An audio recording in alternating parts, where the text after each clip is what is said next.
Like when I was playing this game as a kid, that's what I thought I would be having. The headbutt, of course, that's very fucking iconic. I'm not sure why they instead gave you the fucking needle cannon. Everything I say is based on my own opinions and experience. I'm not speaking for the public, and my feedback should be treated as such. You are watching Nico Evaluates. With 25 years of experience on Mega Man games, 7 years of doing the No Miss Buster Only challenge, and countless Snupster Races, as well as being the QA tester for Mega Man Unlimited, I'm here to tell you my honest opinion on different Mega Man games, so sit tight and learn. Hello people and welcome to Nico Evaluates Mega Man 3.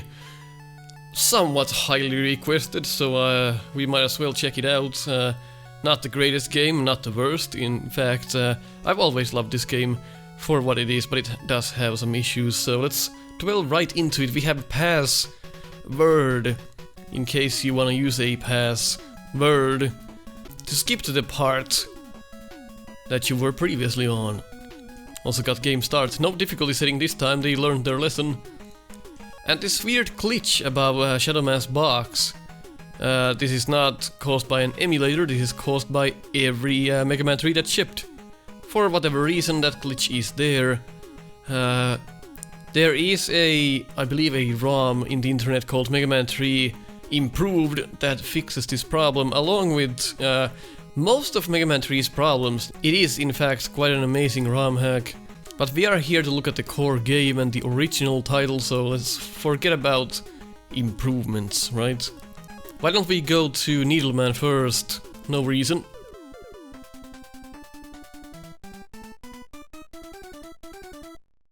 The sprite work in this game has been improved quite a bit.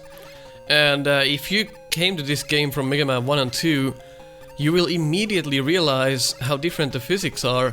They are much more precise, you can make much more lower jumps if you just slightly tap the jump button like this. My controller on the right doesn't even recognize this, look at that. Doesn't even showcase that I'm pressing anything. It's such a short jump. But the controls they are fucking spot on. But there is a problem with this game that we will get into. The controller on the right is going to become one of the critical points of this whole series here. Because that is gonna indicate how many inputs we miss playing this game. So trying to get your shots out in this game is very difficult, because the more shit that is on the screen, and sometimes it's not even that, it's just the certain enemy spawns cause you to not fire. So the faster you play through this game, so if you're doing a speed run, you will have problems firing shots out, but I will cover them as we see them. But otherwise the physics fucking spot on, I like them. One of the best physics out there. But Mega Man 4, I think, does it best from the official titles. But Mega Man 3 comes as a close second. It's just sad that the bug occurs. It's quite... it kills the enjoyment what you could have with these controls. Very nice graphics in this game. Miles improved from Mega Man 2. Fucking miles. So first enemy we got here. Shots are very fast. I never personally thought that that was an issue. You gotta have enemies in your game that are a bit more relentless. You can't always make everything too easy. So in that regard, I do like the enemy. But it's a bit inconsistent. Sometimes it fires 2 spikes, sometimes it fires 1. It seems like when it rolls, it fires 1. Then it rolls again, it fires 2. So why not always make it fire the same amount of spikes? Why do you have to alter it? That's, yeah, like there. Now he shot twice, and now once. Now he makes no sense again. So I would've just made it fire 1 spike each time, or 2 spikes each time. Don't alter that. Because it's like, oh hey, I learned this enemy, and suddenly it does something different. I do like the design of the enemy.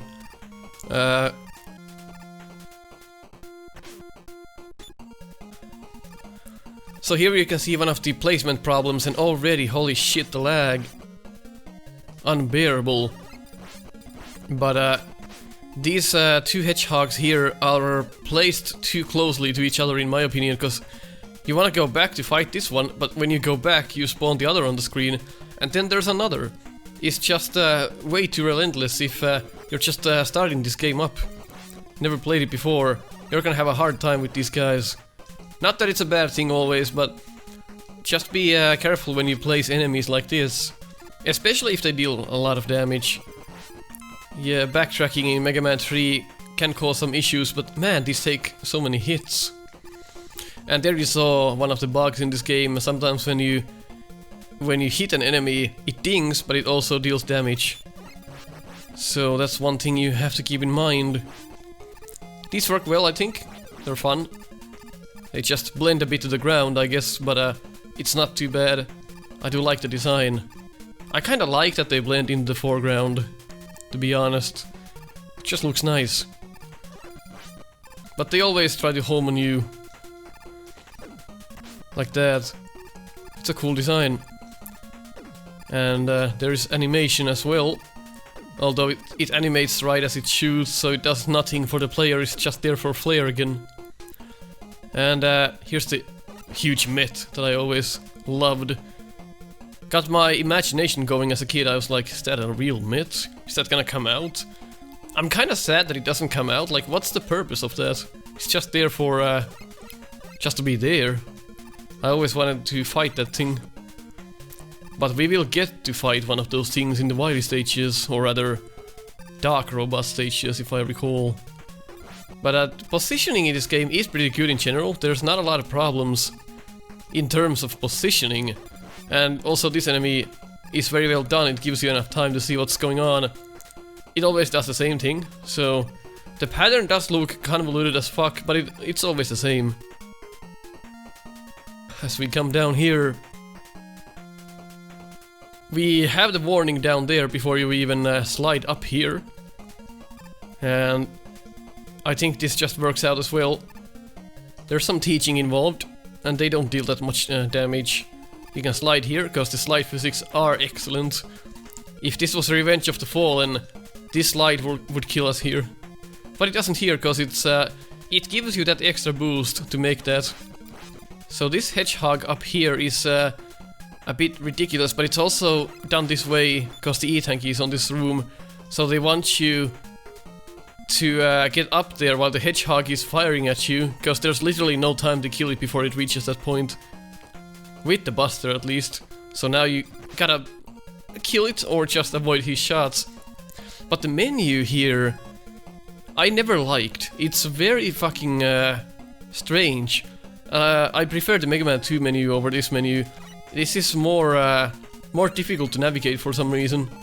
Yeah, it looks nicer, but that doesn't mean it works better. Mega Man 2's menu was better.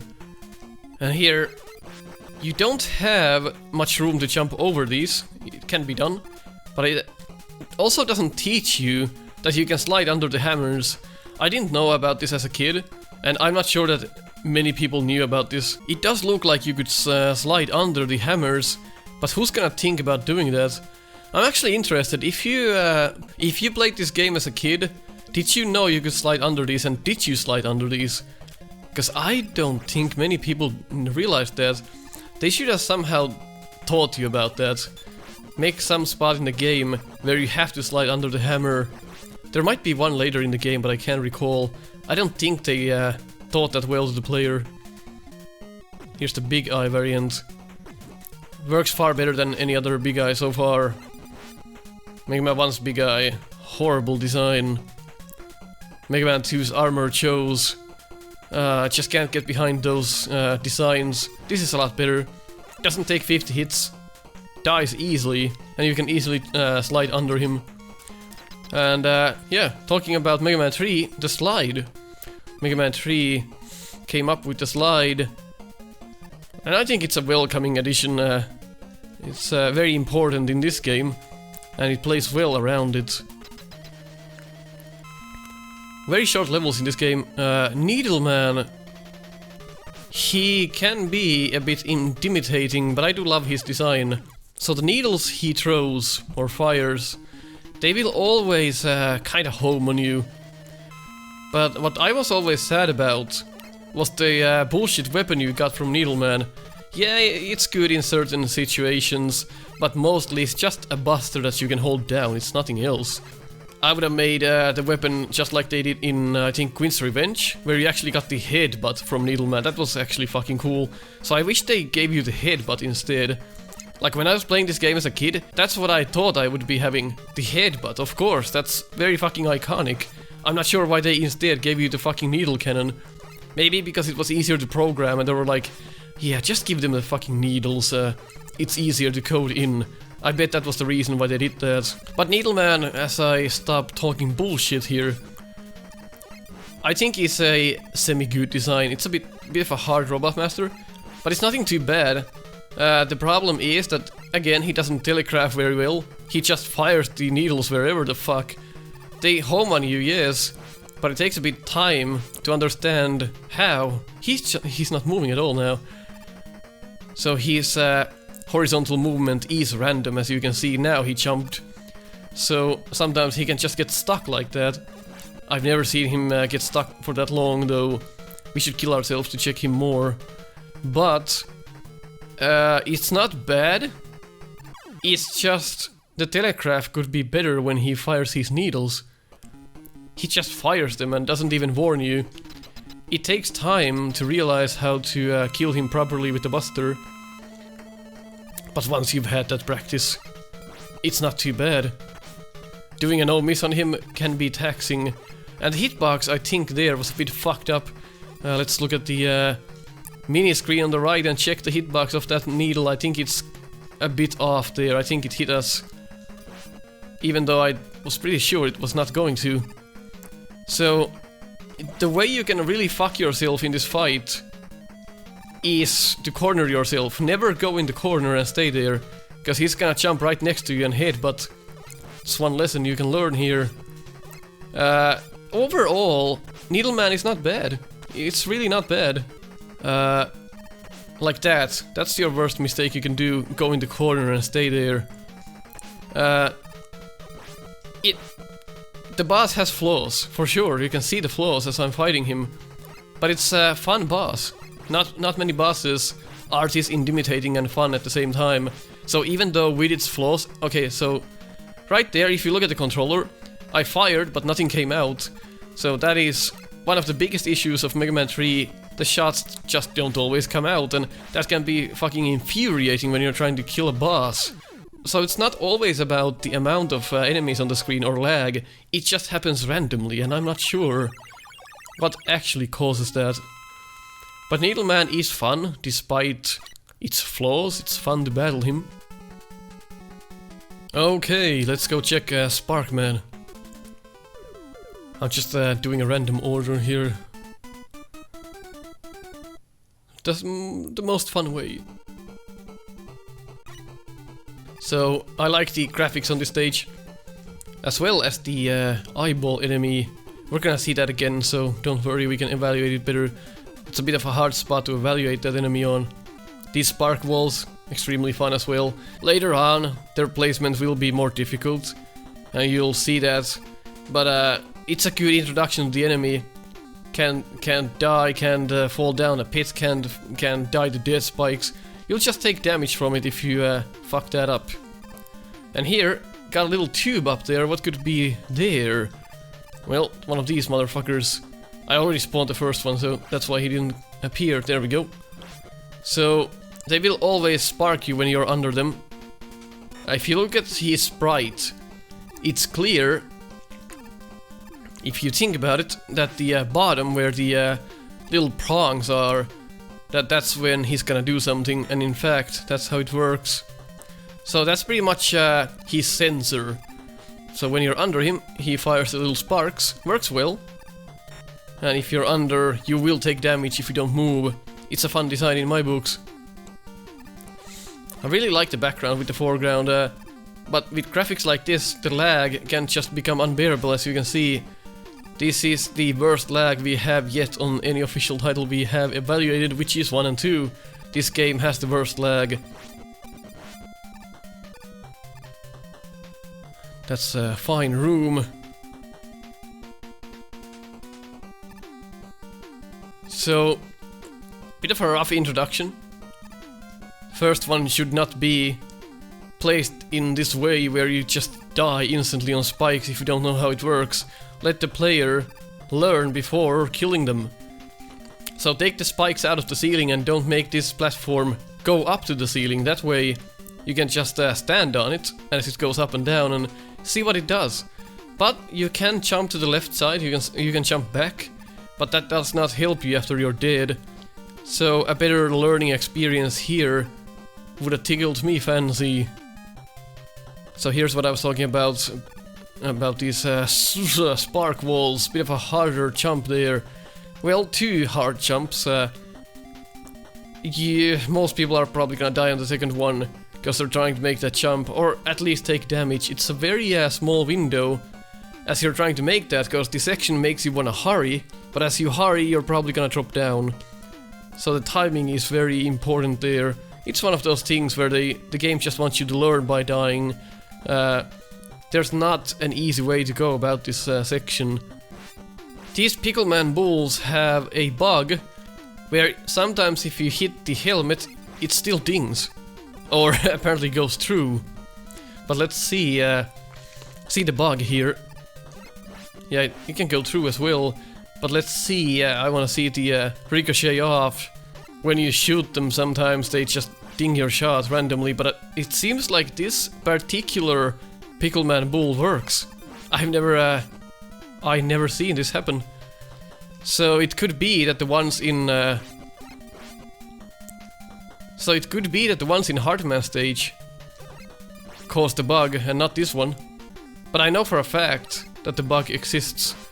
So I guess we're gonna check that bug on that stage. That's interesting that not all of them have this bug. Same thing happens in Topman stage as well. So we're gonna check that there. The enemy design is fine, just the bug is a bit irritating. So I think these enemies are fine as well. Better cheese. Spike pit without spikes. I guess it's just for comedy. I'm not sure what the reason is. A bit glitchy, these blocks. But it doesn't matter because you can't really die to a pit, of course. But if you try to slide on top of them, you'll kind of get stuck. So it would be better to just walk on them. They are glitchy, as you can see. So their coding not the best. Not the end of the world though. They're not placed horribly. Well, they also cause a lot of lag. For whatever reason, they're just fucking blocks. I'm not sure what the lag is about. And they also, I think they spawn back too fast. Right as you kill the other, another one spawns in their place. I think it's way too fast. You just have to know not to shoot them, but rather just shoot one of them and then go. That's way too fast. That's one major flaw these things have. Along with the lag. The stage does look very nice. Could as well show you the needle cannon, you can just hold it down. And it keeps firing. There we go.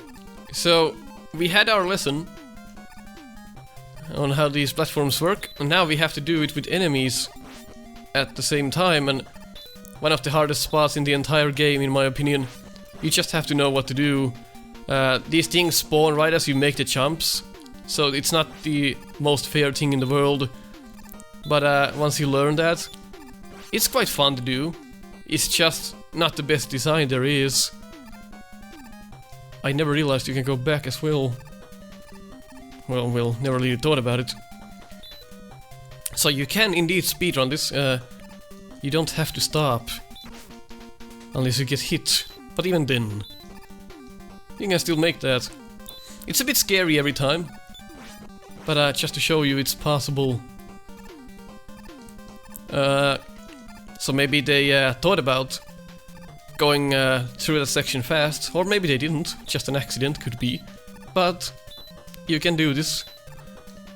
Some of the placements are a bit rough, but I think that section is fun. It's the last stretch of the stage, so why not make it a bit more difficult? Sparkman has one major flaw. Well, for one, his weapon is fucking garbage when you get it. But that's not really a fault of Sparkman himself. The fault is the platform he's standing on now. if you're on the left side, you can't avoid his shots. So if he's standing... I didn't think that was gonna kill us. Hitbox is maybe not the best thing in this game. Or maybe I legit got hit, couldn't tell. But yeah, then that's a problem if you can't tell. So if he lands there, and we're here, there's no way to dodge this shit. There's no way. So whatever you do, never stay on the left side. But you can't really fault the player for that. You should be able to use the whole room to your advantage. You should not be forced to stay out of the left side just because of an oversight. So you have to go below him as he jumps at the top. That's the way you avoid that, but that's a bit difficult as well. I still can't do it properly, even after so many hours in Mega Man 3. Oh my god. There we go, that's how you do it. So you just never want to be on the left side. Otherwise, not a bad job, I guess. It's just... it's a bit boring. I think Needleman is better, more fun than Sparkman. And again, it lags like fuck when he fires. But it's the curse of the whole game. The whole game lags like hell. But that's what you get for doing awesome sprites and graphics like this. They did improve that a bit, I think, in Mega Man 5 and 6. The lag here is just very bad. Again, the right side, kind of the same problem. But the left side more so. Sparkman, they should have improved the room layout somehow, because the room layout is the main thing that fucks up his pattern. So I would just change the room layout. That would have solved the problem. Well, that's it for this time. If you agreed on what I said, leave a like. If you disagreed, leave a dislike. We'll come back later. Ta-ta!